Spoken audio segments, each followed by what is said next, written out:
Análise Política, com Orion Teixeira.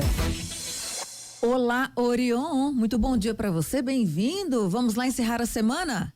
Vamos lá, Luciana, bom dia para você, para Lucas, Murilo e nossos ouvintes espectadores, um prazer falar com vocês novamente. Sempre, todo nosso. Orion, vamos falar dessa questão das prefeituras, né, indo ao STF contra o ICMS da educação. Pois é, Luciana, casa que falta pão, todo mundo briga e a justiça irá ver quem tem a razão. Então, após as negociações frustradas, né, em tentativa de conciliação extrajudicial ontem no Tribunal de Justiça de Minas Gerais, as prefeituras maiores do estado vão recorrer ao Supremo Tribunal Federal contra o novo ICMS da educação. Estados e municípios, né, não chegaram a um acordo sobre critérios para a distribuição desse recurso importante para a manutenção e funcionamento das escolas públicas da rede pública. Bom, a iniciativa, por enquanto, será das prefeituras de Contagem e Betim, aqui na região metropolitana de Belo Horizonte. E durante a audiência de conciliação ontem no tribunal, a prefeita de Contagem, Marília Campos, do PT, e o prefeito de Betim, Vitório Medioli, que está sem partido, não aceitaram a proposta feita pelo Estado, em que pretendia rever alguns dos critérios de distribuição desse tributo.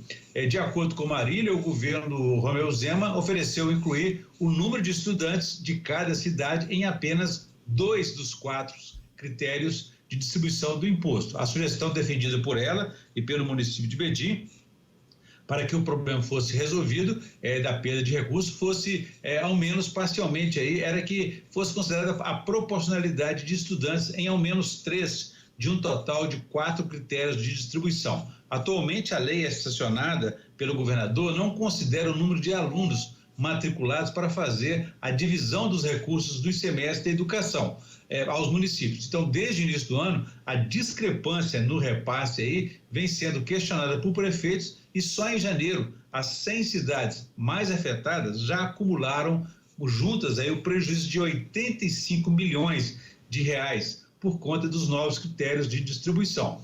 O imbróglio, então, começou em 2022, quando o governo de Minas deixou de fazer uma lei para adotar novas regras nacionais sobre os repasses da educação. Então, o Supremo determinou que a Assembleia fizesse a nova legislação, o que foi feito em 2023, após audiências com diversos setores e associação dos municípios. Agora, após a sanção do governador, o Estado regulamentou a lei, agravando, segundo os municípios e os deputados, os critérios de repasse. Agora o assunto volta para a Justiça para avaliar a inconstitucionalidade da nova regulamentação. O impasse, então, irá permanecer e, segundo a prefeita de Contagem, afetando os municípios e os estudantes da rede pública. Por meio de nota, o governo de Minas informou que o Estado se mantém atento a contribuições que possam aprimorar a gestão pública, mas ponderou que é pautada aí pelos limites da lei. Orion, tá rolando tensão entre os pré-candidatos, hein? A Prefeitura de Belo Horizonte. O que está acontecendo aí nos bastidores? Muita ansiedade, Luciana, quando chega esse momento de algum tipo de definição. Então, os políticos estão ansiosos, até porque, para muitos, as próximas eleições, o que elas representam? Sobrevivência política. Nenhum deles quer ficar de fora, quer ficar sem mandato. As pesquisas, então, por sua vez, tentam antever o futuro e adivinhar o que se passa na cabeça do eleitor e da eleitora. Mas o que viu até agora é uma grande indefinição. Os chamados indecisos estão na casa dos 80% quando se pergunta em quem irá votar para o prefeito de Belo Horizonte, por exemplo. Mas isso não pode ser cobrado do eleitorado, viu, Luciana? Porque o quadro de candidatos ainda não está definido. Quem são os candidatos? Então, o que temos até agora é um quadro de 10 ou mais pré-candidatos, dos quais muitos não chegarão a ser candidatos. E a palavra final, sim, e soberana, é a do eleitor, sim, mas os partidos precisam antes definir quem serão os disputantes. Eles têm prazo até o dia 5 de agosto para isso. Até lá, eleição, especialmente a de Belo Horizonte, tudo pode acontecer da noite para o dia. Já tivemos exemplos desse tipo de coisa, como caso em que um pré-candidato favorito na disputa por mais de 4 meses foi abandonado no último dia do registro de sua candidatura. Em outra campanha eleitoral, um presidente nacional de partido veio a Belo Horizonte, puxou o tapete do candidato do seu próprio partido.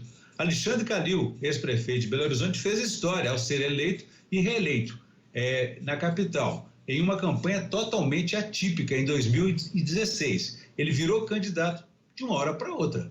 Em 2018, o empresário Romeu Zema, todo mundo lembra disso, passou a eleição tentando em vão ser ouvido.